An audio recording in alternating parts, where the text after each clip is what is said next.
समस्त विद्यानुरागियों एवं प्रिय विद्यार्थियों का टीचर्स क्लासवे यूट्यूब चैनल पर हार्दिक स्वागत है।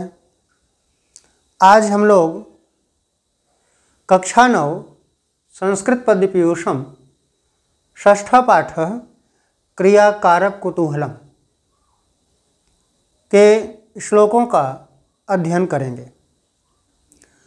क्रिया कारक कुतूहलम पाठ से भाव आपको समझ में आ रहा है कि इसमें क्रिया और कारक दोनों का कुतूहल ना, ये भाव से सीधे स्पष्ट हो रहा है कि किसी भी भाषा को अच्छे ढंग से जानने के लिए, समझने के लिए हमें व्याकरण की आवश्यकता होती है। और संस्कृत का व्याकरण जो है वह अन्य समस्त भाषाओं से अलग है। यह एक अस्थायी व्याकरण है, यह एक वैज्ञानिक व्याकरण है, इसलिए अन्य व्याकरणों से कठिन भी है। तो ऐसी स्थिति में किसी वाक्य का निर्माण करने के लिए कारक और क्रिया दोनों की आवश्यकता पड़ती है। तो बिना कारक और क्रिया के आपस के मेल से वाक्य का निर्माण नहीं हो सकता है। यह संस्कृत भाषा में पूर्ण व्यवस्था दी गई है। तो ये जो पाठ है इसमें कारक हमारे कितने हैं, पहले कारकों के विषय में दिया गया, फिर हमारे लकार कितने हैं जिनको क्रिया के रूप में आप देखते हैं, तो उन लकारों से संबंधित श्लोकों का इसमें पूर्ण रूपेण विवरण दिया गया है। तो कारक जो है प्रथमा से लेकर के सप्तमी तक पहले 7 श्लोक कारक से संबंधित दिया गया है, उसके बाद 5 श्लोक लकार से संबंधित दिया गया है। तो आइए हम लोग श्लोक संख्या 1 पर चलते हैं जो कि प्रथमा विभक्ति से प्रारंभ होता है। तो श्लोक संख्या 1 क्या है उसको पहले हम लोग यहाँ पर आपके समक्ष लिखते हैं और उसके बाद उसका वाचन करके फिर श्लोक की व्याख्या आपके समस्त प्रस्तुत करते हैं। पहला श्लोक जो है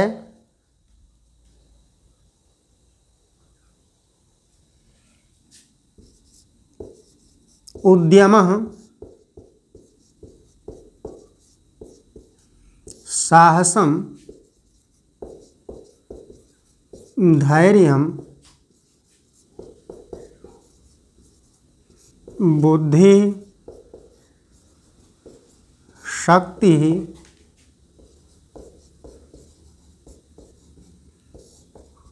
पराक्रम। फिर लिख रहे हैं षडेते यत्र वर्तन्ते तत्र देवः सहायकृत।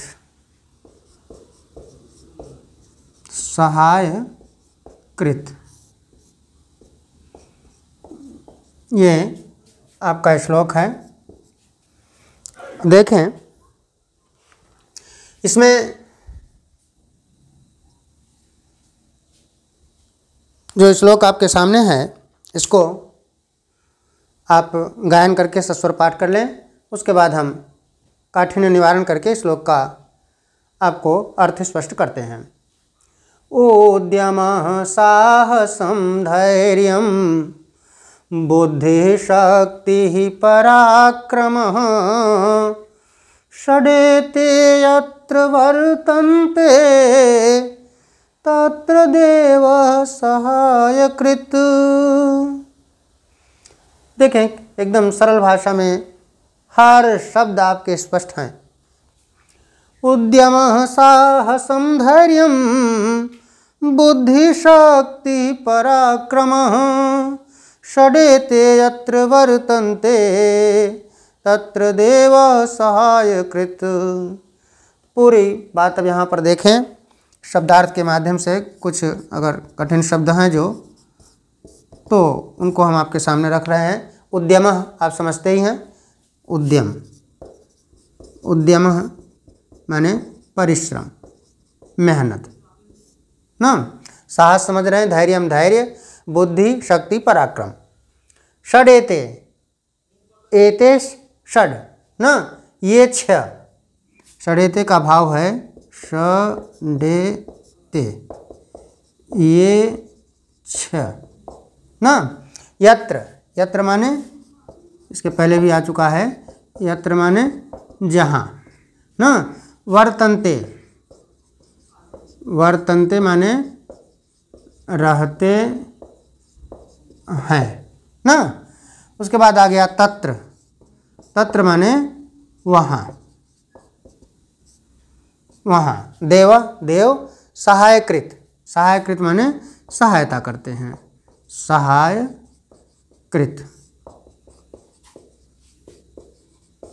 सहायता करते हैं। अब एकदम सरल श्लोक आपके सामने है, लिख रहे हैं। देखिए जो इस पाठ का भाव है, यहाँ पर आगे आप देख रहे हैं पुस्तक में प्रथमा लिखा हुआ होगा। तो उद्यम, साहसम, धैर्यम, बुद्धि शक्ति पराक्रम, ये छह शब्द जो लिखे हैं आपके सामने, सब में प्रथमा विभक्ति लगी है। ठीक है, कारण षडेते यत्र वर्तन्ते, ये छह जहाँ पर रहते हैं, तत्र देव सहायकृत, वहाँ पर देवता भी सहायता करते हैं। तो ये छह कौन है? उद्यम परिश्रम, साहस, साहस की भावना, धैर्य धीरज रखना, बुद्धि शक्ति और पराक्रम। ये छह चीज़ें, ये छह गुण जिस मनुष्य के पास विद्यमान रहते हैं, तत्र देव सहायकृत, वहाँ पर देवता भी हमारी मदद करते हैं, हमारी सहायता करते हैं। तो कहते हैं कि God helps those who helps himself, ईश्वर उसी की सहायता करता है, उसी की मदद करता है जो अपनी मदद स्वयं करता है। तो ये छह यदि गुण आप में विद्यमान हैं, तो निश्चित रूप से परमेश्वर देवता आपकी सहायता करते हैं। तो ये श्लोक आपका रहा। आप एकदम सरल श्लोक है, समझ गए होंगे कि मेहनत, साहस, धीरज, बुद्धि शक्ति और पराक्रम, षड एते यत्र वर्तन्ते, ये छह जहाँ पर रहते हैं, जिस मनुष्य के पास ये छह गुण विद्यमान रहते हैं, तत्र देव सहायकृत, वहाँ पर देवता पूर्ण रूपेण सहायता करते हैं, हमारी सफलता की कामना करते हैं। ठीक है, ये आपका पहला श्लोक रहा। अब हम चलते हैं श्लोक संख्या 2 पर। श्लोक संख्या 2 देखा जाए क्या है, इसको आप नोट कर लें अच्छे ढंग से। अब आइए श्लोक संख्या 2 पर।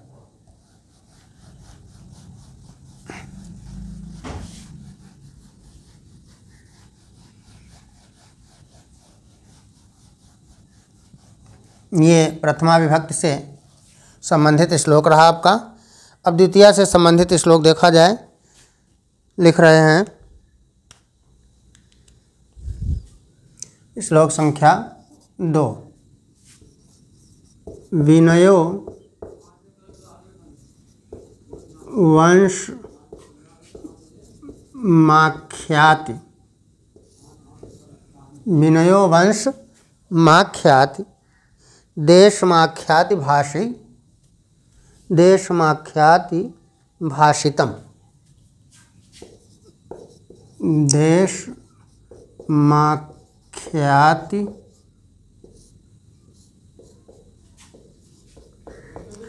भाषितम।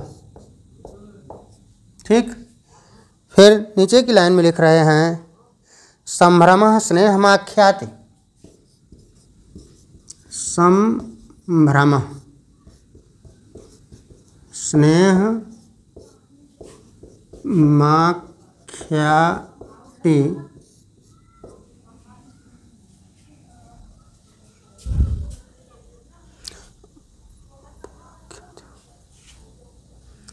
वपुराख्याति भोजनम, वपुराख्याति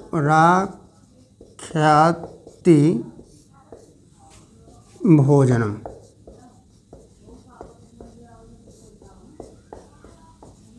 वपुराख्याति भोजनम, ये आपका श्लोक रहा। अब इसमें देखें क्या संकेत हो रहा है।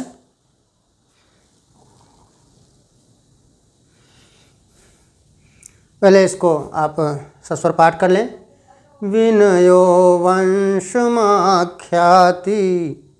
देशमाख्याति भाषितम् संभ्रमः स्नेहमाख्याति वपुराख्याति भोजनम।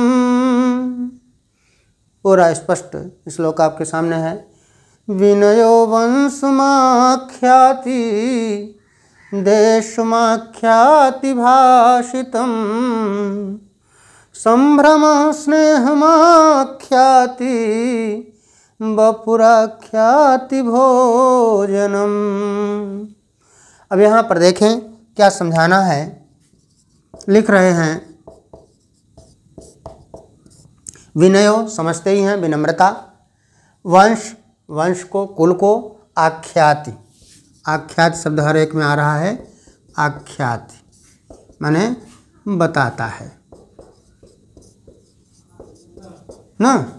देश आख्याति भाषितम, भाषितम शब्द जो है भाषितम माने बोली या वाणी ना, चाहे भाषा कह लीजिए ना, वाणी, बोली, भाषा। संभ्रम शब्द आया है, संभ्रम, संभ्रम माने होता है हाव भाव। स्नेह समझते ही हैं, प्रेम, आख्याति। वपु, वपु शब्द है, वपु माने होता है शरीर ना, आख्याति भोजनम। अब हर शब्द आपके स्पष्ट हो गए। देखें इसकी व्याख्या आप देख लें। कह रहे हैं कि विनयो, अब यहाँ पर ये द्वितीय विभक्ति का श्लोक है। विनयो वंशम आख्यात, वंशम शब्द द्वितीया में है, देशम भाषितम ना। तो विनयो वंशमाख्यात, विनम्रता जो है वो वंश को बताती है, विनम्रता से वंश का पता चलता है। देशमाख्याति भाषितम, और बोली के द्वारा, वाणी के द्वारा देशमाख्याति, देश का पता चलता है कि आप किस देश के निवासी होंगे। वाणी के माध्यम से, बोली के माध्यम से पता चल जाता है कि आप किस देश के वासी हैं। फिर संभ्रम स्नेहमाख्याति, संभ्रम से, हाव भाव से पता चल जाता है स्नेहम, स्नेह का, कि आपका आपके प्रति कितना स्नेह होगा, कितना प्रेम होगा। ये हाव भाव आप भले अपने से न प्रदर्शित करें, लेकिन आपकी भाव भंगिमा से, आपके हाव भाव से पता चल जाता है कि आपका स्नेह कितना है ना। वपु आख्याति भोजनम, और वपु माने शरीर ना, आख्याति बताता है भोजनम, भोजन को। तो भोजन से शरीर का पता चल जाता है, स्वास्थ्य का पता चल जाता है। तो भोजनम वपु आख्याति शब्दों से पूरा स्पष्ट हो रहा है आपका कि भोजन से शरीर का पता चल जाता है। अब विनम्रता से वंश का पता चलता है, वाणी से, बोली से देश का पता चलता है, संभ्रम हाव भाव से प्रेम का पता चलता है, और वपु आख्याति भोजन, भोजन से वपु माने शरीर का पता चलता है। माने यहाँ पर द्वितीय विभक्ति से संबंधित जो श्लोक है, इसमें भाव दर्शा रहे हैं कि किसके माध्यम से हमें क्या वास्तविकता का पता चलता है। तो आपकी विनम्रता ही आप बता देती है कि आप कैसे कुल में पैदा हुए होंगे, कैसे किस वंश में आप पैदा हुए होंगे। क्योंकि विनम्रता, विनय जो है वो क्या है, विनयो ही मनुष्याणाम भूषणम, विनय जो है वो मनुष्यों का आभूषण है। तो इस विनम्रता से ही वंश का पता चल जाता है। भाव समझ रहे हैं ना। विनम्रता का मतलब है भवन्ति नम्रास्तरवः फलागमयी। यदि आप में विनम्रता है तो निश्चित रूप से आपके वंश का पता चल जाता है। फिर पता नहीं लगाना पड़ता कि आप कैसे वंश से आए हैं ना। आपके वंश का प्रारंभ क्या है, प्रादुर्भाव क्या है, ये आपकी विनम्रता अपने आप ही बयान करती है। तो विनम्रता से वंश का पता चलता है। और बोली भाषा वाणी, जब आदमी बोलता है, इंग्लिश में बोलता है, हम जान लेते हैं कि अंग्रेज है ना, इंग्लिश मैन है। इसी तरह से अमेरिकन और फ्रांस, इटली, जापान, जहाँ भी है, हर देशों की अपनी अपनी भाषा है। और उस भाषा में जब आदमी बोलता है तो पता चल जाता है कि ये किस देश का निवासी होगा। फिर कह रहे हैं संभ्रमा स्नेहमा आख्याति, संभ्रम से, हाव भाव से मनुष्य के स्नेह का, प्रेम का पता चल जाता है। क्योंकि आप भले छिपाना चाहें, लेकिन आपका हाव भाव दिखा देता है कि आपका किसी के प्रति कितना स्नेह होगा, कितना प्रेम होगा। फिर अंत में लिख दिया वपुः आख्याति भोजनम, भोजन के द्वारा पता चलता है कि आपका स्वास्थ्य कैसा होगा, आपकी शरीर कैसी होगी ना। तो शरीर अर्थात आपको स्वस्थ देखते हुए ये भोजन से पता चल जाता है कि वपुः, शरीर आपकी कैसी है। ठीक है, ये भाव पूरा आपने देख लिया। अब हम श्लोक संख्या 3 पर चलते हैं।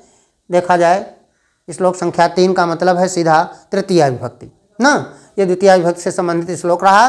अब हम तृतीय विभक्ति में चलते हैं। देखा जाए, इसको सब लोग नोट कर लिए होंगे और एकदम सरल श्लोक है, अच्छे ढंग से आपको समझ में भी आ गया होगा। अब श्लोक संख्या 3,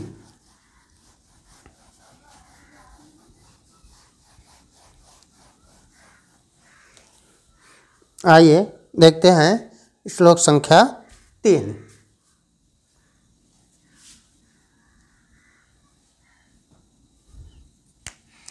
श्लोक संख्या 3, इसके मतलब तृतीय विभक्ति से संबंधित है ना। तो देख लिया जाए इसको।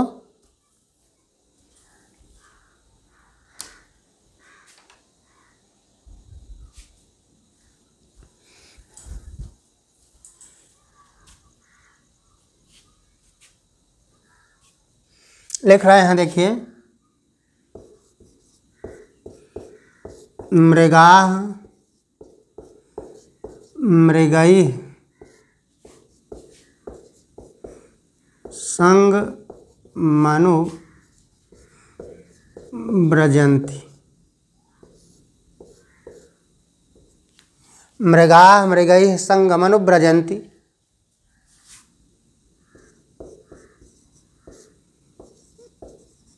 गावस्य गोभिः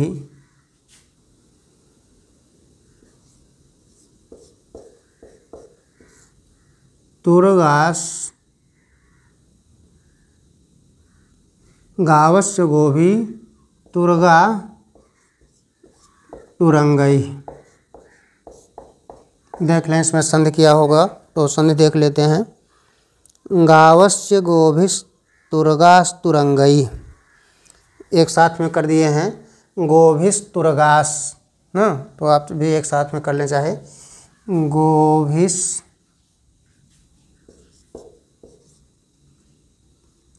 गावस्य गोभिस तुरगास तुरंगई,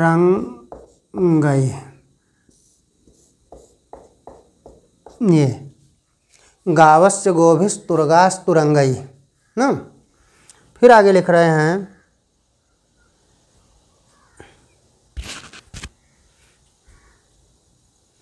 मूर्खास्य मूर्खई,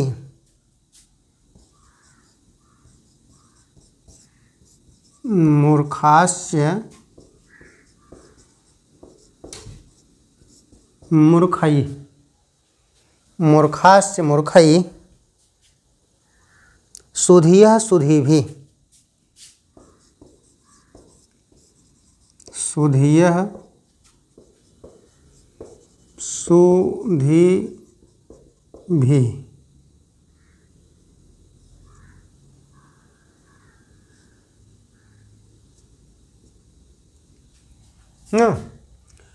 मूर्खास्य मूर्खैः सुधियः सुधीभिः। फिर है समान शील व्यसनेषु, समानशील व्यसनेषु सौख्यम। समानशील व्यसनेषु सौख्यम ना। अब देखें इसमें क्या कहना है इनका, इसको पहले आप सस्वर पाठ करके देख लें।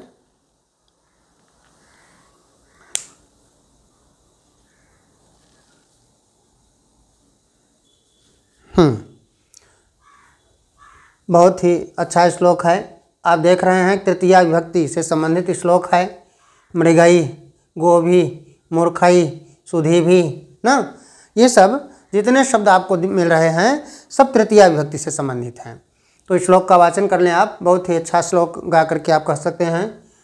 मृगा मृगई संगमनुव्रजन्ति गावस्य गोभिस्तुरगास्तुरंगई मूर्खास्य मूर्खई सुधिय सुधीभिः समानशील व्यसनेषु सौख्यम। एकदम बढ़िया गायन करके आप श्लोक को पढ़ सकते हैं। जितना ढंग से चाहें, जितना आप अच्छे ढंग से भाव प्रदर्शित कर सकें, ये आपके ऊपर निर्भर करता है। मृगा मृगई संगमनो ब्रजन्ति गावस्य गोभिस्तुरगास्तुरंगई मूर्खास्य मूर्खई सुधियः सुधीभिः समानशील व्यसनेषु सौख्यम। देख लिया आपने, हर शब्दों को एकदम स्पष्ट आपके सामने रख दिया गया। अब आइए कुछ शब्दार्थ जो हों उनको हम देख लेते हैं, उसके बाद इसकी व्याख्या आपके सामने रखते हैं। मृगा समझते ही हैं, मृगई है हिरणों के साथ। संग, संग माने साथ। संग शब्द का अर्थ है संगम ना, साथ साथ ना। अनुब्रजंती, अनुब्रजंती शब्द आ रहा है अनुब्रजंती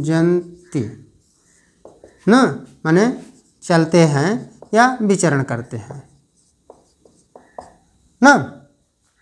गावस्य गायें ना, गोभी गायों के साथ ना। गावस्य गोभी गायों के साथ। गोभी शब्द का भाव है गोभी, गायों के साथ ना। तुरगा, तुरग, तुरग माने तुरगा माने घोड़े ना। तुरंगई घोड़ों के साथ।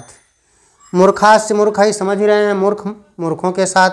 सुधीय, सुधीय शब्द लिखा है सुधीय, सुधीय माने होता है बुद्धिमान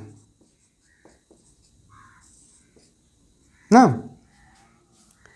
सुधीवी बुद्धिमानों के साथ। समानशील व्यसनेषु सौख्यम, ये शब्द आया है आपका समानशील, समान स्वभाव वाले ना। व्यसनेषु, व्यसन दुर्व्यसन जिसको कहते हैं आप, दुर्व्यसनों में। सौख्यम मित्रता ना।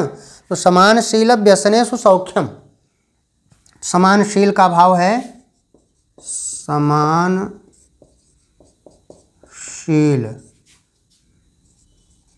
व्यसनेषु ना, समान स्वभाव वाले ना। सौख्यम, सौख्यम माने होता है मित्रता ना। तो समानशील व्यसनेषु सौख्यम, यहाँ पर भाव आपका हो गया कि समानशील व्यसन माने समान स्वभाव ना, समान स्वभाव वाले। अब अर्थ में आइए, लिख रहे हैं कि मृगाः मृगैः संगम अनुव्रजन्ति। तृतीय श्लोक, तृतीय विभक्ति से संबंधित श्लोक आपका है। हिरण हिरणों के साथ में अनुव्रजन्ति रहते हैं, घूमते हैं, विचरण करते हैं या पीछे पीछे चलते हैं। ठीक है, अनुव्रजन्ति। अनुशब्द लग गया है तो पीछे पीछे चलने का भाव यहाँ पर है कि मृगाः मृगैः संगम अनुव्रजन्ति, हिरण हिरणों के साथ में हमेशा विचरण करते हैं। गावस्य गोभी, और गायें हमेशा गायों के साथ में विचरण करती हैं, पीछे पीछे चलती हैं। तुरगास तुरंगैः, और तुरग माने घोड़े जो हैं वो घोड़ों के साथ में हमेशा विचरण करते हैं, उनके पीछे पीछे चलते हैं, उनका अनुगमन करते हैं। मूर्खास्य मूर्खैः, और मूर्ख जो हैं वो हमेशा मूर्खों के साथ ही रहते हैं, मूर्खों के साथ ही आपस में विचरण करते हैं या उनके साथ ही अनुगमन करते हैं, पीछे पीछे चलते हैं। सुधिया सुधि भी, और जो बुद्धिमान होते हैं, विद्वान व्यक्ति होते हैं, वो विद्वानों के साथ में ही हमेशा रहते हैं या चलते हैं। तो नीचे लिख दिया कि समान शील व्यसनेषु सौख्यम, इसलिए समान स्वभाव मित्रता जो है हमेशा समान स्वभाव वाले के साथ ही करना चाहिए। मित्रता, यहाँ पर सौख्यम शब्द लिखा है मित्रता ना, हमेशा समान स्वभाव, समानशील, समान आचरण वाले ना के साथ ही करना चाहिए। ये सीधे भाव लिखा जा रहा है। ऊपर के 3 लाइनों में भाव को दर्शाते हुए अंत में करें कि समानशील व्यसनेषु सौख्यम। जो मित्रता है वह हमेशा एक समान स्वभाव वाले, समान स्वभाव रखने वालों में ही आपस में मित्रता का भाव होता है। यहीं पर कहीं कहीं पर विपत्ति भी भाव आ जाता है कि विपत्ति में आपस में समान व्यवहार वाले, समान आचरण वालों के साथ अपने आप ही मित्रता हो जाती है। तो विपत्ति का भाव यहाँ पर व्यसनेषु शब्द से लगाते हैं, दुर्व्यसन, बुराई। विपत्ति में हमेशा समान आचरण वालों लोगों में सौख्यम, मित्रता हो जाती है। तो भाव इसका यहाँ पर सीधे स्पष्ट हो रहा है कि मृगाः मृगैः संगम अनुव्रजन्ति, जो हिरण हैं वो हमेशा हिरणों के साथ में विचरण करते हैं। गावस्य गोभी, गायें हमेशा गायों के साथ में विचरण करती हैं। तुरगास तुरंगैः, और जो घोड़े हैं वो हमेशा घोड़ों के साथ में ही विचरण करते हैं ना। इसको तुरंगैः को हम लोग अगर संस्कृत की भाषा में लिख लें तो और बढ़िया रहेगा। तुरंगैः, इसको ऐसे लिखते हैं तुरंगैः, ये तुरगास तुरंगैः। अब आपकी भाषा संस्कृत भाषा में और स्पष्ट श्लोक हो गया तुरंगैः। तो यहाँ पर घोड़े जो हैं वो घोड़ों के साथ में हमेशा विचरण करते हैं। मूर्खास्य मूर्खैः, और मूर्ख हमेशा मूर्खों के साथ में ही रहते हैं, वो अपनी संगत के लोगों को हमेशा खोज लेते हैं। और सुधिया सुधि भी, जो बुद्धिमान होते हैं, विद्वान होते हैं, वो हमेशा विद्वानों का ही साथ पकड़ते हैं, वो हमेशा विद्वानों की ही खोज करते हैं और विद्वानों के साथ में ही वो रहते हैं, उनका ही अनुगमन करते हैं। इसलिए कहा कि समानशील व्यसनेषु सौख्यम, मित्रता जो है वो हमेशा समानशील, समान आचरण वाले, समान स्वभाव वाले लोगों के साथ ही की जाती है। तो इसका दूसरा भी भाव हमने आपको संकेत किया कि विपत्ति में समानशील, समान आचरण वालों के साथ अपने आप ही मित्रता हो जाती है। ठीक है, पूरी बात आपको समझ में आ गई। अब हम अगले श्लोक पर चलते हैं। इसमें इस श्लोक के माध्यम से केवल संकेत किया जा रहा है कि स्वभाव, आदमी का जो स्वभाव है, आचरण है, वह कैसा होता है। जब मनुष्य हमेशा अपने ही समान, अपने ही स्वभाव का व्यक्ति खोज लेता है, वो चाहे पशु हो, उदाहरण भी आप देख रहे हैं कि चाहे वो पशु हो, चाहे पक्षी हो, चाहे मनुष्य हो, कोई भी हो, वो हमेशा अपने समानता का, अपने ही स्वभाव वाले का हमेशा साथ खोज लेते हैं। यही इस श्लोक के माध्यम से संकेत किया गया है। अब हम चलते हैं श्लोक संख्या 4 पर। 3 श्लोक आपके सामने हो गया, अब श्लोक संख्या 4 देखा जाए।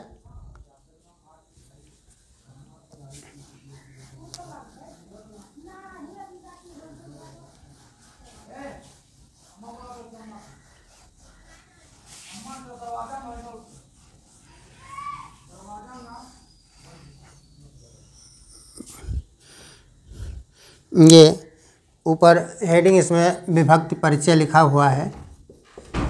विभक्ति परिचय। तो इससे विभाव आपका स्पष्ट हो जाएगा कि इसमें विभक्तियों का परिचय दिया गया है। तो 3 विभक्तियां आपने देख लिया। अब आइए चतुर्थी पर देखते हैं हम लोग कि चतुर्थी का कौन सा श्लोक आपके सामने है। श्लोक संख्या 4।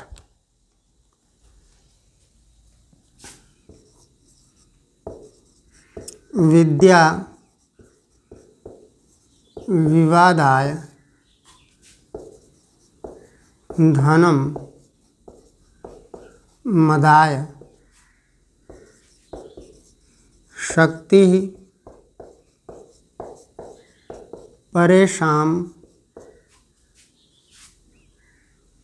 परेशान आगे पर आ रहा है तो परेशान को बिंदी कर दीजिए। परेशान पर पीड नाय। फिर लिख रहे हैं खलस्य साधोर। खलस्य साधोर विपरीत। साधोर विपरीत में तद। ये है खलस्य साधोर विपरीत में तद। फिर ज्ञानाय दानाय च रक्षणाय। ये आपका श्लोक रहा। अच्छा श्लोक है, परिचित श्लोक है। इसको अभी आप देखेंगे तो बहुत ही ज्ञानवर्धक श्लोक है। इसके माध्यम से हमको अच्छे ज्ञान की प्राप्ति होती है। देखें कैसे। विद्या विवादाय धनम मदाय शक्ति परेशान परपीडनाय खलस्य साधोर विपरीत में तद ज्ञानाय दानाय च रक्षणाय। देखें एकदम हर शब्द आपके स्पष्ट दिख रहे हैं सामने। विद्या विवादाय धनम मदाय शक्ति परेशान परपीडनाय खलस्य साधोर विपरीत में तद ज्ञानाय दानाय च रक्षणाय। कितना बढ़िया श्लोक है। अब यहाँ पर देखिए श्लोक की व्याख्या आपके सामने रखते हैं। विद्या विवादाय, विवाद के लिए। विवाद शब्द आप समझते ही हैं। विवादाय ना, विवाद माने लड़ाई झगड़ा के लिए। लड़ाई झगड़ा के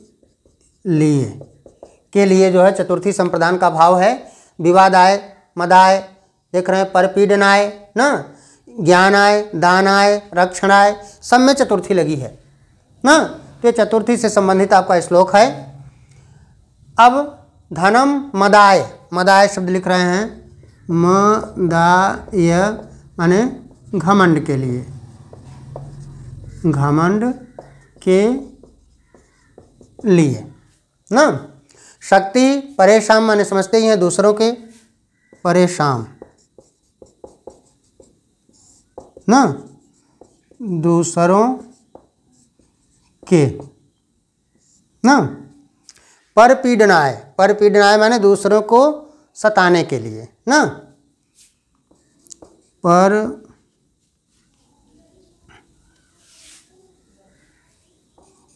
पीडनाय दूसरों को कष्ट देने के लिए। दूसरों को कष्ट देने के लिए ना। अब आया है खलस्य। खलस्य, खल माने होता है दुष्ट, दुष्ट की ना। अब साधो, साधो माने सज्जन, विपरीतम एतत्, इसके विपरीत, विपरीत माने उल्टा, ज्ञानाय, दानाय, रक्षणाय, समझ रहे हैं ना। अब आइए इस श्लोक की व्याख्या आपके सामने रखते हैं। आपको शुरुआत करना है खलस्य से, खलस्य, खल की, दुष्ट की ना। यहाँ पर इस श्लोक के माध्यम से दुष्ट और सज्जन को कितना व्यवस्थित ढंग से समझाया जा रहा है कि दुष्ट यदि कोई है तो उसमें क्या होता है, कौन सा गुण होता है जो वास्तव में विपरीतम एतत् साधो, इसके उल्टा, इसके विपरीत जो सज्जन व्यक्ति है उसमें क्या गुण होता है। तो दुष्ट और सज्जन के गुणों का यहाँ पर वर्णन किया गया है ना, कि दुष्ट और सज्जन में क्या अंतर होता है ना। तो सीधे संकेत क्या लिख दिया, कहा खलस्य विद्या, दुष्ट की विद्या विवादाय, विवाद के लिए, लड़ाई झगड़ा करने के लिए होती है। और खलस्य धनम मदाय, दुष्ट के पास यदि धन हो जाता है तो वह मदाय, अहंकारी हो जाता है, घमंडी हो जाता है, उसके अंदर घमंड की भावना हो जाती है, घमंड के लिए। शक्ति, और यदि दुष्टस्य खलस्य शक्ति, जो दुष्ट की शक्ति होती है वह परेशान पर पीड़ना है, दूसरों को दुख देने के लिए, दूसरों को सताने के लिए, दूसरों को कष्ट पहुंचाने के लिए होती है। अब उसी का उल्टा सीधे लिख रहे हैं सीधे, साधो विपरीतम एतत्, एतद् विपरीतम, और इसके उल्टा, इसके विपरीत, साधो सज्जन की। अब यहाँ से ले लीजिए विद्या, सज्जन की विद्या, ज्ञानाय, ज्ञान के लिए, सज्जन का धनम, धन, दानाय, दान के लिए, और सज्जन की शक्ति रक्षणाय, दूसरों की रक्षा के लिए होती है। देख लिया आपने, सज्जन और दुर्जन दोनों की परिभाषा कितने स्पष्ट ढंग से आपके सामने रखा जा रहा है। कह रहे हैं कि दुष्ट की जो विद्या होती है, यदि दुष्ट को किसी तरह से विद्या की प्राप्ति हो गई तो उस विद्या को वो ज्ञान के मार्ग पर नहीं ले जाता, उस विद्या को वो हमेशा लड़ाई झगड़ा के रास्ते ले जाता है, और हमेशा बात बात पर, एक एक बात पर लड़ाई झगड़ा लोगों से करता रहता है। अपने को ही सर्वश्रेष्ठ बुद्धिमान वो स्वीकार करने लगता है, मानने लगता है। तो इसी कारण वो बात बात पर हमेशा विवाद करता है, झगड़ा करता है, लड़ाई करता है। और दुष्ट के पास ये धन हो गया तो, धन हो गया तो उसके अंदर अहंकार अपने आप ही आना है, घमंड उसके अंदर अपने आप ही आना है। तो दुष्ट के पास ये धन हो जाता है तो मदाय, उसके अंदर अभिमान आ जाता है, अहंकार आ जाता है और मद आ जाता है। और फिर अगर दुष्ट के पास शक्ति हो गई तो परेशान पर पीड़ना है, वह दूसरों को हमेशा सताता है, दूसरों को कष्ट देता है, जबकि उसको अपने शक्ति पर इतना अभिमान, अहंकार होता है कि अब मेरे सामने इस धरती पर और भला कौन रह सकता है, और किसकी शक्ति भला है मेरे सामने। इसलिए वह हमेशा भावना उसकी रहती है दूसरों को कष्ट पहुंचाना, दूसरों को दुखी करना। तो अगर दुष्ट के पास शक्ति है तो परेशान पर पीड़ना है, वो हमेशा दूसरों को दुख देने के लिए, दूसरों को कष्ट देने के लिए होती है। फिर कहा एतद् विपरीतम साधो, इससे ठीक विपरीत जो सज्जन के पास विद्या होती है तो ज्ञान आए, वो पूरे धरती पर ज्ञान का प्रचार प्रसार करता है अपने बुद्धि विवेक के बल पर। यदि ईश्वर ने उसको विद्या दे दिया तो उस ज्ञान के भंडार को समस्त राष्ट्र में प्रकाशित करता है, आलोकित करता है। उसकी ये भावना होती है कि मेरे अंदर जो प्रभु ने दिया है उस ज्ञान को, उस विद्या को मैं सब जगह चतुर्दिक उसको, उस ज्ञान को बांटूं। तो सज्जन की जो विद्या होती है वो ज्ञान के लिए होती है, और सज्जन के पास जो धन होता है तो हमेशा दानाय, दान के लिए होता है। यदि सज्जन के पास धन हो गया तो वो दानाय, दान करता है, दानाय सुकृताय विद्या ना।